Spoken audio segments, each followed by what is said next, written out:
الرحمن علم القرآن.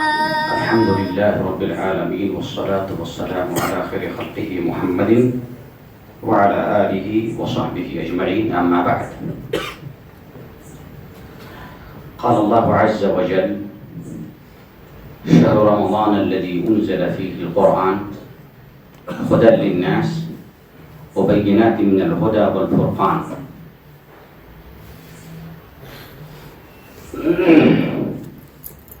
معزز علماء کرام اور مالدہ شیوار کے مسجد رحمت میں تشریف فرما سامعین حضرات، ماہ رمضان کی آمد ہے اور اسی کے پیش نظر آج کا یہ پروگرام ہے. اور اس پروگرام میں مجھے جس موضوع سے متعلق باتیں کرنی ہے وہ ہے ماہ رمضان، فضائل و مسائل. دیکھیے، اگر کسی راہ چلتے انسان کو راستے میں کوئی چیز مل جائے تو دو طرح کی چیز ملتی ہے، ایک بہت قیمتی اور بہت ہلکی سی. اگر معمولی چیز ملے تو اٹھا کیسے پھینک دے گا، لیکن اگر وہ ملنے والی چیز اگر ہیرا ہو، سونا ہو، ڈائمنڈ ہو، پیرل ہو تو کیا کریں گے؟ پھینک دیں گے.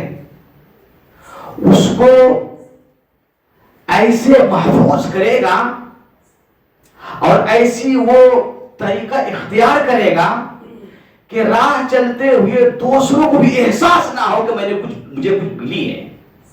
اور لے جا کر کے کہیں رکے گا نہیں، جا کر کے گھر میں بہترین جگہ پہ سمیٹ کر اس کو رکھے گا. کب؟ جب اس کو پتہ چلے گا کہ یہ چیز قیمتی ہے، ماہ رمضان آنے والا ہے. اگر آپ کو ماہ رمضان کے بارے میں معلوم ہی نہ ہو کہ یہ ہے کیا چیز، تو جیسے ماہ رمضان آتا ہے وہ گزر کے چلا جائے گا، آئے گا اور جائے گا. آپ نے دیکھا کہ ماہ رمضان آیا اور گزر کے چلا گیا، سمجھ میں نہیں آیا. اس لیے ماہ رمضان کی فضیلت کو جاننا بھی ضروری ہے کہ یہ ہے کیا چیز. ماہ رمضان کی بہت ساری فضیلتیں ہیں. میں تقریباً 10-11 فضائل بیان کروں گا، اور چونکہ وقت بہت کم ہے اس لیے صرف 12-13 مسائل بیان کروں گا جو عام طور پہ لوگوں کو جاننا بہت ضروری ہے. ماہ رمضان کی پہلی فضیلت یہ ہے کہ اللہ تعالیٰ نے اس ماہ کو انتخاب کیا، اس مہینے کو سلیکٹ کیا قرآن کریم کے نزول کے لیے. قرآن کریم کے نزول کے لیے اللہ چاہتا تو اس کو محرم میں نازل کر سکتا تھا، سفر میں بھی، ربیع الاول میں اور کسی مہینے میں، لیکن اللہ رب العالمین نے 12 مہینوں میں ماہ رمضان کا انتخاب کیا نزول کتاب کے لیے. اور وہ کون سی کتاب جس کے بارے میں آپ نے تھوڑی دیر پہلے سنی؟ یہ کتاب ہے کیا؟ مختصر میں کہوں تو یہ کتاب نجات ہے. کتاب نجات چاہتے ہیں، نجات تو آئیے اس کتاب کو تلاشیے. کون سی کتاب ہے جس کو میں پڑھ کر کے نجات کے راستے کو پا سکتا ہوں؟ تو یہ ہے کتاب نجات. اور اس کتاب نجات کے نزول کے لیے اللہ رب العالمین نے سب سے بہترین مہینہ رمضان کا انتخاب کیا. اس سے یہ پتہ چلتا ہے کہ ماہ رمضان ایسا ویسا مہینہ نہیں ہے، عظیم الشان مہینہ ہے، عظیم الشان مہینہ ہے. اللہ نے فرمایا شہر رمضان الذی انزل فیہ القرآن. رمضان کا مہینے کا تعارف اللہ کرا رہا ہے کہ رمضان کا مہینہ تعارف کیا ہے. رمضان کا مہینہ وہ مہینہ ہے جس میں قرآن کریم کو اتارا گیا. اب ایک دوسرا مسئلہ آئے گا یہاں پہ کہ قرآن کریم کیا چیز ہے؟ قرآن کریم اس میں نازل ہوا تو اس کی فضیلت کیسے بڑھی؟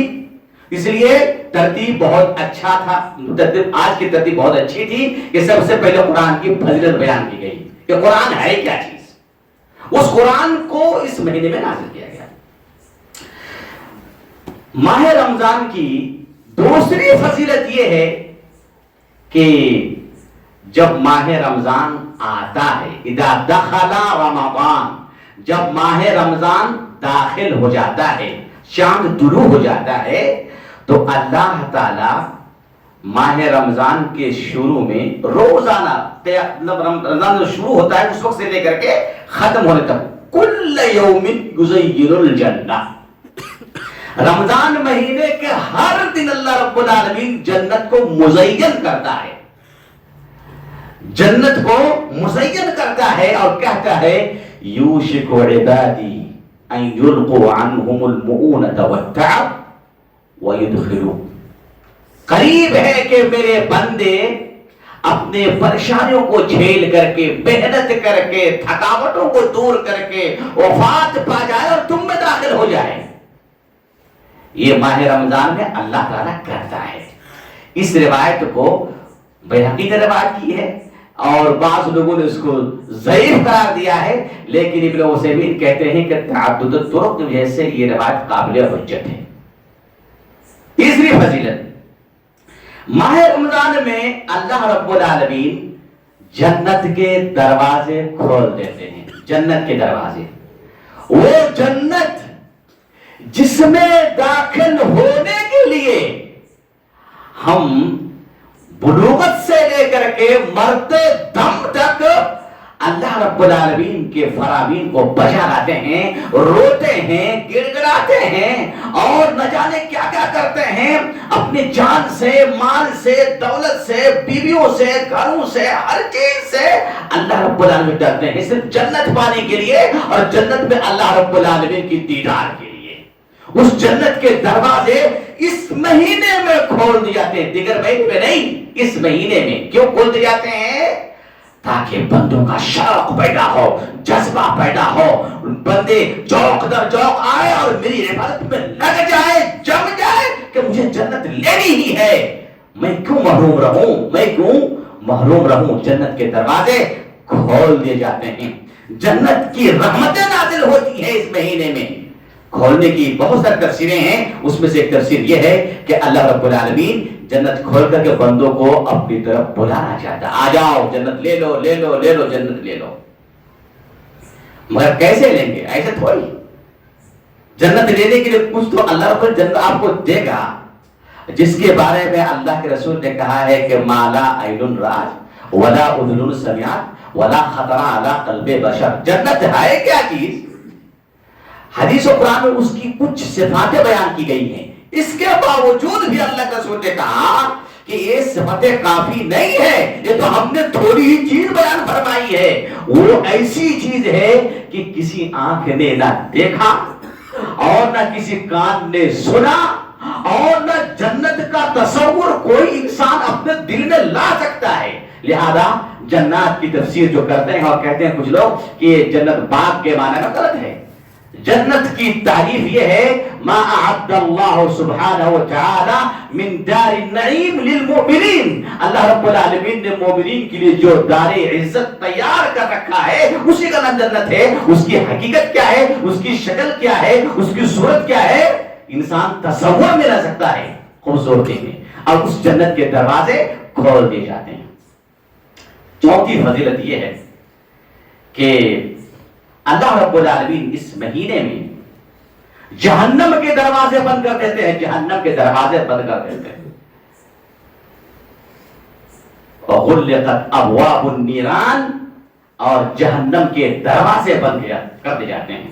یہ صرف رمضان مہینے میں ہے اور کسی مہینے میں نہیں ہے۔ اور چھٹی فضیلت یہ ہے کہ اس مہینے میں شیطانوں کو، سرکش شیطانوں کو اللہ تعالیٰ چکا دیتا ہے۔ وَسُفِّلَتْ مَرَضَةُ الشَّيَاطِينِ، کسی میں شیاطین میں ہے بخاری میں، اور کہیں مرض تو شیاطین کا لفظ آتا ہے کہ اللہ تعالیٰ شرکس شیطانوں کو اس مہینے میں جکڑ دیتا ہے، جکڑ دیتا ہے۔ آپ کی طرف سے فوراً سوال آئے گا کہ اگر شیطان کو جکڑ دیا جاتا ہے تو بہت سارے لوگ تو شرابی کبابی ہی رہتے ہیں، تو شیطان کہاں سے بد ہوا؟ شیطان کہاں سے بد ہوا؟ دیکھیے گناہ کے بہت سارے اسباب ہوتے ہیں، ہے نا، گناہ کے بہت سارے اسباب ہوتے ہیں۔ انسان کچھ گناہ کرتا ہے شیطان کے بہکاؤ میں آ کر کے، ہے نا، اور کچھ گناہ کرتا ہے ماحول میں ڈھل کر کے۔ وہ پیتا ہے تو میں تھوڑا پی لوں نا، ارے رات کا مسئلہ ہے، کوئی دیکھتا تھوڑی ہے۔ تو الغرض یہ دوسرا ٹاپک ہے کہ گناہ کے اسباب کیا کہیں، انسان گناہ کیسے کرتا ہے۔ تو ایک سبب ہے شیطان کے وسوسے سے کرتا ہے، ایک سبب یہ ہے کہ نفس امارہ سے کرتا ہے، ایک سبب یہ ہے کہ ماحول سے کرتا ہے، ایک سبب یہ ہے کہ علم نہ ہونے کی وجہ سے کرتا ہے۔ الغرض بہت سارے اسباب ہیں، ایک میں نے کہا کہ ٹاپک ہے۔ تو وہ گناہ وہ نہیں کرے گا جو شیطان کے وسوسے سے ہے، وہ دیگر اس اسباب کی بنیاد پر گناہ کرتا جاتا ہے، گناہ کرتا جاتا ہے۔ لہذا ماہ رمضان کی ایک فضیلت یہ ہے کہ اللہ تعالیٰ اس مہینے میں شیطانوں کو جکڑ دیتے ہیں مومنین کی مدد کرنے کے لیے، اللہ کے نیک بندوں کی مدد کرنے کے لیے، تراویح پڑھنے والوں کے لیے، روزہ رکھنے والوں کے لیے، اور صدقہ خیرات کرنے والوں کے لیے، قرآن کریم پڑھنے والوں کے لیے، اور اپنی زبان کی حفاظت کرنے والوں کے لیے۔ جو ارادہ بناتا ہے اللہ تعالیٰ اس کے لیے یہ مدد کے طور پر شیطانوں کو جکڑ دیتا ہے۔ اس مہینے کی ایک فضیلت یہ بھی ہے کہ ویسے تو روزے کی فضیلت حدیث کے اندر بہت ساری آئی ہوئی ہیں، عام روزے کی فضیلت یہ الگ ہے، اور ماہ رمضان کے روزے کی فضیلت الگ ہے۔ عام روزے کی فضیلت اللہ کے رسول نے فرمایا من صام یوما فی سبیل اللہ باعد اللہ بینہ وبین النار 70 خریفہ۔ اگر کوئی انسان اللہ کے واسطے صرف ایک دن روزہ رکھتا ہے، ایک دن، تو اللہ تعالیٰ اس کے درمیان اور جہنم کے درمیان 70 سال کا فاصلہ بنا دیتا ہے، 70 سال کا فاصلہ بنا دیتا ہے۔ یہ عام فضیلت ہے عام دنوں کی۔ ماہ رمضان کی روزے کی کیا فضیلت ہے جس کو ہم نے پایا ہے فری میں پائیں گے، اس کے لیے محنت نہیں کرنی پڑے گی آپ کو، ہے نا، راستے میں کوئی غریب بڑی چیز مل جا رہی ہے، لیکن ہے کیا جی؟ سنیے، من صام رمضان ایمانا واحتسابا غفر له ما تقدم من ذنبه۔ اگر کوئی ماہ رمضان کا روزہ رکھتا ہے اس شروط کے ساتھ، ایمان کے ساتھ کہ اللہ نے فرض کیا ہے، شریعت کا حکم ہے، رسول کا حکم ہے، احتسابا اور اجر و ثواب کی نیت سے، اللہ کی رضا جوئی کے لیے، اللہ کی خوشنودی کے لیے، ریا و نمود کے لیے نہیں، شہرت کے لیے نہیں کہ لوگ مجھے کہے گا ماشاءاللہ تبارک اللہ کتنے اچھے آدمی ہیں۔ اگر ایمان اور اجر و ثواب کی امید سے ماہ رمضان کا روزہ رکھتا ہے، من صام رمضان، رمضان جب کہتے ہیں تو 30 دن یا 29 دن، 4 دن 5 دن 6 دن 7 دن نہیں، جس نے ماہ رمضان کا مکمل روزہ رکھا ان 2 شرطوں کے ساتھ، غفر له ما تقدم من ذنبه، اس کے سابقہ سارے گناہوں کو بخش دیے جاتے ہیں، سابقہ سارے گناہوں کو۔ یہی تو وجہ ہے کہ اللہ کے رسول نے فرمایا کہ بڑا محروم انسان وہ ہے من ادرک رمضان فلم یغفر له، جس کو ماہ رمضان میسر ہوا، جن کو ماہ رمضان ملا اور اپنی گناہوں کی بخشش وہ نہ کر سکا تو وہ سب سے بڑا محروم ہے۔ کیسے معاف نہیں کر پائے گا؟ جبکہ اللہ کے رسول کہہ رہے ہیں جو ماہ رمضان کا روزہ رکھے گا مکمل طور پر، اللہ تعالیٰ اس کے پچھلے سارے گناہوں کو بخش دے گا۔ لیکن کون سے گناہ معاف ہوں گے اس سے؟ صغائر کی کبائر، کبیرہ گناہ کے لیے توبہ شرط ہے، توبہ کرنی پڑے گی آپ کو۔ یہ صغائر کی بات ہے، اور صغائر سے کوئی محفوظ نہیں ہے، صغائر سے کوئی محفوظ نہیں ہے۔ بنی انسان کی فطرت میں گناہ کرنا ہے۔ اللہ کے رسول نے فرمایا کل بنی آدم خطا، ہر آدمی گناہگار ہے، ہر آدمی۔ لیکن ان گناہگاروں میں سب سے بہتر کون ہے؟ وَخَيْرُ الْخَطَّائِينَ التَّوَّابُونَ، سب سے بہتر گناہگار وہ ہے جو اللہ کی طرف پلٹ کے آتا ہے، رجوع کرتا ہے، اللہ سے کہتا ہے اللہ مجھ سے غلطی ہو گئی، روتا ہے، مانگتا ہے، یہ سب سے بہتر ہے۔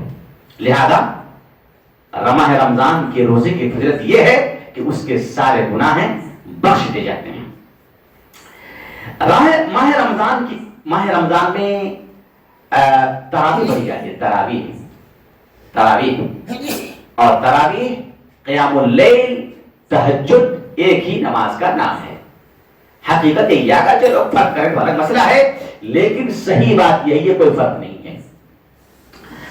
تراویح کی طبیعت یہ ہے کہ اس کو لمبی لمبی پڑھی جائے، یہ اصل ہے تراویح کے لیے۔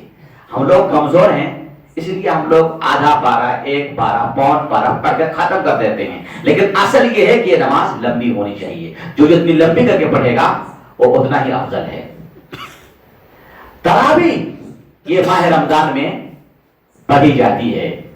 صحابہ کرام نے تراویح پڑھی، تابعین نے پڑھی، آپ صلی اللہ علیہ وسلم خود پڑھے جماعت کے ساتھ، جیسے کہ آپ نے سنا کچھ دیر پہلے بخاری کی روایت میں ہے۔ تراویح جو پڑھے گا ماہ رمضان میں، اس کے بارے میں اللہ نے کیا کہا؟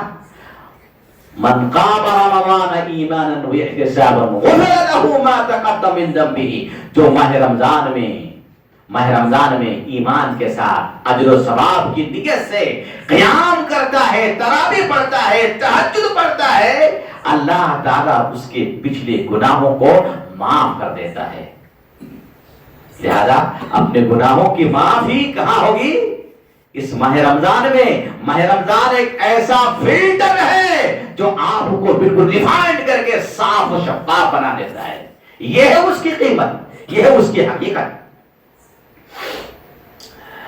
ماہ رمضان کی ایک فضیلت یہ ہے کہ جب ماہ رمضان ختم ہونے جاتا ہے، فَيَغْفِرُ اللَّهُ فِي آخِرِ اللَّيْلَةِ، اللہ تعالیٰ ان تمام بندوں کو جو شروع رمضان سے لے کر کے آخر رمضان تک روزہ رکھے، قیام کیے، اللہ تعالیٰ رمضان کے آخری رات ان تمام بندوں کو بخش دیتا ہے۔ اور یہ رات صرف ماہ رمضان میں آتی ہے اور کسی میں نہیں آتی ہے۔ لہذا اس کی قدر کرنی چاہیے، قدر کرنی چاہیے۔ ماہ رمضان کی ایک فضیلت یہ ہے، ایک تو عام تراویح کی بات ہو گئی، ہم وہی تراویح پڑھیں گے قیام الشب قدر میں۔ اللہ کے رسول نے اس کے بارے میں فرمایا وَمَنْ قَامَ لَيْلَةَ الْقَدْرِ إِيمَانًا وَاحْتِسَابًا غُفِرَ لَهُ مَا تَقَدَّمَ مِن ذَنبِهِ۔ ماشاءاللہ تحفہ ہی تحفہ لیتے جائیے صرف۔ ہاں ہم مائل بکرم ہے، کوئی سائل ہی نہیں، کوہ دور تو موجود ہے مگر کوئی موسا ہی نہیں۔ ہاں اللہ تعالیٰ دینے کے لیے تیار ہے، کوہ دور موجود ہے مگر موسا بن کر کے آئیے تو اللہ تعالیٰ سے مانگیے تو دینے والے ہیں۔ مسلمانوں، اپنی زندگی کو سنوارنے، بنانے، آخر کی تیاری کرنے کے لیے رمضان سے بہتر اور کوئی مہینہ نہیں ہو سکتا۔ ماہ رمضان میں ہم سب روزہ رکھتے ہیں۔ ماہ رمضان کے روزے کی فضیلت میں ایک حدیث آئی ہوئی ہے کہ اللہ کے رسول نے فرمایا کہ میری امت کو ماہ رمضان میں 5 چیز دی گئی جو اس سے پہلے اور کسی امت کو نہیں دی گئی۔ اس میں سے کئی چیزوں کا تذکرہ ہو گیا، 2 چیزوں کا تذکرہ نہیں ہوا جس کو میں کرنا چاہتا ہوں۔ وہ یہ ہے کہ خلوف فم الصائم اطیب عند اللہ من ریح المسک، یہ اس امت کی خاصیت ہے۔ ماہ رمضان میں جو روزہ رکھے گا، اللہ کے رسول نے فرمایا کہ بھوک اور پیاس کی وجہ سے، معدہ خالی ہونے کی وجہ سے اس کے منہ سے جو بدبو آتی ہے، جو باس آتا ہے، وہ بدبو اللہ کے یہاں مشک عنبر سے بھی زیادہ پیاری ہے۔ مشک عنبر سے بھی زیادہ، یہ کیسے؟ وہ تو بدبو ہے تو مشک عنبر سے کیسے؟ دیکھیے اللہ رب العالمین نے کچھ چیزوں کو بہتر بنا، جیسے شہید کا خون اللہ کے ہاں مشک عنبر سے بہتر ہے۔ ہاں لہذا اللہ تعالیٰ جیسے فضیلت عطا فرمائی ہے، ہم کو اس کا اعتقاد ضرور رکھنا ہے۔ لہذا جو بدبو آتی ہے ایسا نہیں کہ منہ گندا ہے تو بدوا نہیں، منہ گندا نہیں، منہ کو صاف کرنا پڑے گا مسواک کے لیے. وہ ایک مسئلہ آئے گا رمضان میں کہ رمضان میں مسواک کرنے سے روزہ ٹوٹتا ہے کہ نہیں ٹوٹتا ہے. مسواک جو ہے ظہر کے بعد کرنا چاہیے، ظہر سے پہلے کرنا چاہیے، ایک الگ مسئلہ ہے، انشاءاللہ بتاؤں گا اگر یاد آئی تو. دوسری چیز یہ ہے جب کوئی روزہ رکھتا ہے تو جب سے وہ روزہ پکڑتا ہے اس وقت سے لے کر تستغفر له الملائکہ حتی یفطر، اس فرشتے اس کی مغفرت کرتا ہے، دعا کر اللہ اس کو بخش دے، اے اللہ اس کو بخش دے، اللہ اس کو بخش دے. کون؟ فرشتے روزہ دار کے لیے دعا کرتے ہیں اللہ سے، اے اللہ اس کو بخش دے. یہ اس امت کے رمضان کی خاصیت ہے جو دوسروں کو میسر نہیں ہے. لہذا یہ ساری چیزیں ہم جان کے رکھیں گے تو اللہ تعالیٰ کہ یہاں ان کی قربت حاصل کرنے میں ہمیں مدد ملے گی. ہم جانیں گے کہ ماہ رمضان کیا ہے. ماہ رمضان میں قرآن کریم اکثر لوگ زیادہ پڑھتے ہیں، قرآن کریم زیادہ پڑھتے ہیں. اس لیے میں نے بتایا کہ شیطان بند کر دیا جاتے ہیں، اس کو جگٹ جاتے ہیں. انسان 11 مہینے قرآن نہیں پڑھتا، اس میں زیادہ پڑھتے ہیں. کیوں؟ شیطان بند ہو گیا، دل کا دروازہ کھل گیا، پڑھتے ہیں قرآن کریم.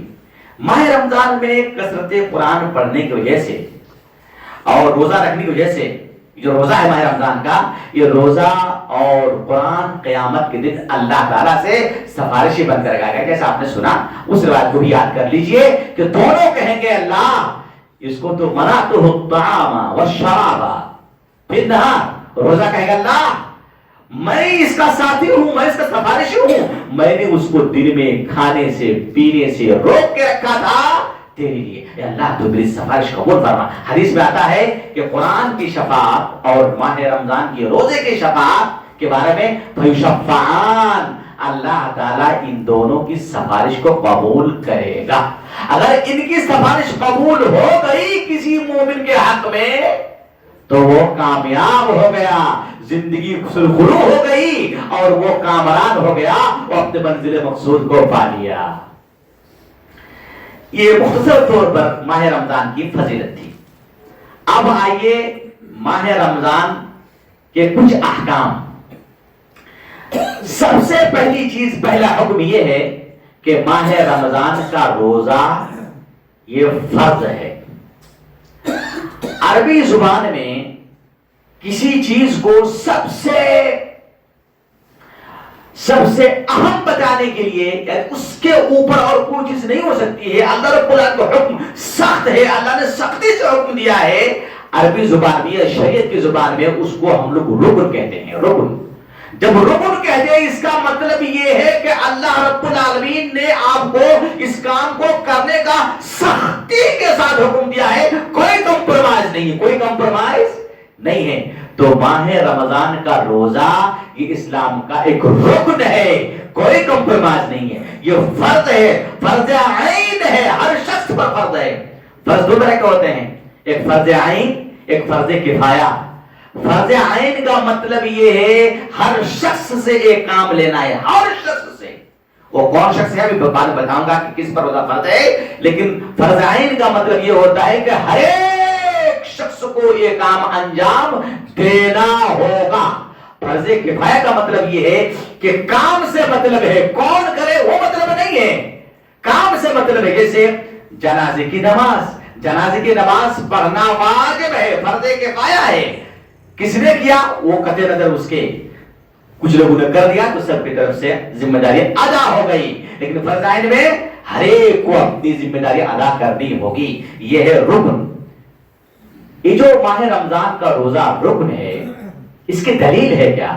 اس کی دلیل قرآن میں ہے، اس کی دلیل حدیث میں ہے، اور اس کی تیسری دلیل یہ اجماع سے ہے. تمام امت مسلمہ کا اس بات پر اجماع ہے کہ ماہ رمضان کا روزہ رکن ہے، اس کو کوئی چھوڑ نہیں سکتا. اگر کوئی ماہ رمضان کا روزہ چھوڑ دیتا ہے تو چھوڑنے کی دو صورتیں ہو سکتی ہے نا. ایک یہ ہے کہ اس کے وجوب کا انکار کرنا، نہیں کچھ نہیں ہے سب. اگر کوئی ماہ رمضان کے روزے کے وجوب کا انکار کرتا ہے تو وہ بلا شبہ کافر ہے، مرتد ہے، اسلام سے باہر ہے. وَإِن صَامَ الدَّهْرَ، اگرچہ وہ اپنی زندگی بھر روزہ رکھتے رہے. کیا مطلب؟ ایک شخص ہے جو سمجھتا ہے کہ ماہ رمضان کا روزہ واجب نہیں ہے, اس کے دل میں وجوب کا اعتقاد نہیں ہے, لیکن وہ روزہ رکھ رہا ہے, مسلسل رکھ رہا ہے, تو اگرچہ وہ پوری زندگی روزہ رکھے پھر بھی وہ کافر ہے, مسلمان نہیں ہے. ایک چیز. دوسری چیز یہ ہے کہ اگر کوئی وجوب کا اقرار کرتا ہے اور ماہ رمضان کا روزہ نہیں رکھتا ہے تو اس کا حکم کیا ہے کہ وہ کافر ہے؟ وہ کافر تو نہیں ہے, لیکن وہ سخت گناہگار ہے, لہذا ماہ رمضان کا روزہ یہ فرض ہے. یہ جو روزے ہیں نا اسلام کے روزے کے تصور, اس کو عربی میں صوم کہتے ہیں. روزہ کس کو کہتے ہیں؟ اس کو ذرا سمجھنے کی ضرورت ہے ہم کو. روزے کو عربی زبان میں کہتے ہیں یا صوم کہتے ہیں, اور صوم کی تاریخ میں علماء نے لکھا ہے کہ الامساک عن الاکل والشرب والسائر المفطرات من طلوع الفجر الثانی الى غروب الشمس تعبدا للہ. کیا معنی ہے اس کا؟ اللہ کی عبادت کی خاطر. پہلی شرط کیا ہے؟ اللہ کی عبادت کی خاطر, اللہ کی بندگی کے لیے صبح صادق سے لے کر کے غروب آفتاب تک کھانے پینے اور وہ ساری چیزیں جس سے روزہ ٹوٹ جاتا ہے اس سے دور رہنے کا نام روزہ ہے. روزہ توڑنے والی چیزوں سے دور رہنے کا نام ہے. کب سے کب تک؟ صبح صادق سے لے کر کے غروب آفتاب تک. لیکن کس وجہ سے؟ اللہ کی بندگی کے لیے. اب میں آپ کا ایک انٹرویو لے رہا ہوں اسی کی روشنی میں.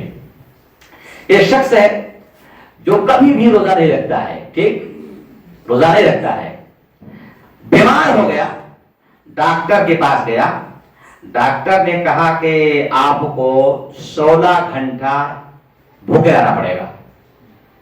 اب وہ کیا کرتا ہے؟ اب وہ کہتا ہے ٹھیک ہے, میں تو روزہ نہیں رکھتا تھا کبھی, لیکن روزہ نہیں, اس میں رکھ لیتا ہوں, اب کیا کروں گا, کوئی چارہ تو ہے نہیں. وہ کیا کرتا ہے؟ وہ کہتا کیا ہے, صبح صادق سے پہلے ہی بھوکا رہنا شروع ہو جاتا ہے اور غروب آفتاب کے بعد تک وہ بھوکا رہتا ہے. لیکن اس کا مقصد کیا ہے؟ اللہ کی بات کرنا. مقصد کیا اس کا؟ ڈاکٹر کے مشورے پر عمل کرنا. لیکن وہ بالکل سارا وہی عمل کرتا ہے جو عمل ایک روزہ دار کرتا ہے کہ نہیں؟ نہ بیوی سے ملتا ہے, نہ کھاتا ہے, نہ پیتا ہے, کچھ نہیں کرتا ہے جیسے روزہ دار کرتا ہے. مگر کیا اس کا روزہ صحیح ہے؟ نہیں. کیوں نہیں صحیح ہے؟ ہاں, اس لیے کہ اس کی نیت اللہ کی بندگی نہیں ہے. اس کی نیت کیا ہے؟ مجھے شفا ملنی چاہیے. شفا کیسے ملے گی؟ ڈاکٹر کے فرمان کے مطابق عمل کروں گا تو مجھے شفا ملے گی. یہ روزہ نہیں ہے. اگرچہ وہ اس سے 2 گھنٹہ پہلے ہی جو کھانا پینا چھوڑ دے اور افطاری کے 2 گھنٹہ بعد ہی کیوں نہ کھائے. لہذا اللہ کے واسطے, اللہ کی عبادت کی خاطر صبح صادق سے لے کر کے غروب آفتاب تک کھانے پینے اور روزہ توڑنے والی چیزوں سے دور رہنے کا نام روزہ ہے. صبح صادق جب کہتے ہیں, ایک مسئلہ ہے, اکثر آج کل تو کیلنڈر پر سب لوگ دیکھ کے سب روزہ سحری کرتے ہیں نا. صبح کی 2 قسم ہوتی ہے. صبح فجر اول, فجر ثانی, فجر کاذب, فجر صادق. فجر صادق اور فجر کاذب کیا ہے؟ کب سے ہم کو کھانا پینا بند کر دینا ہے, کب سے؟ ایک مسئلہ ہے کہ انشاءاللہ بتاؤں گا کہ سحری کرنے کا حکم کیا ہے. صبح جب سورج طلوع ہوتا ہے نا تو سب سے پہلے جب سورج طلوع قریب ہوتا ہے تو اس کی ایک روشنی آتی بالکل آسمان کی طرف, لمبی ایک روشنی آتی ہے آسمان کی طرف, پچھم کی طرف, پورب سے پچھم کی طرف. تو روشنی اگر بالکل سیدھے آسمان کی طرف آئے اس کو کہتے ہیں صبح کاذب. صبح کاذب مطلب یہ وقت نہیں ہے نماز فجر کے لیے, اور یہ روزہ یہاں سے اسٹارٹ نہیں ہوتا ہے. صبح صادق کیا ہے؟ جب سورج اور تھوڑا سا اوپر آتا ہے نا تو اس کی روشنی پھر دائیں بائیں پھیلنے لگتی ہے, دائیں اور بائیں. جب روشنی دائیں اور بائیں پھیل جائے اس وقت آپ کا وقت ختم ہو گیا.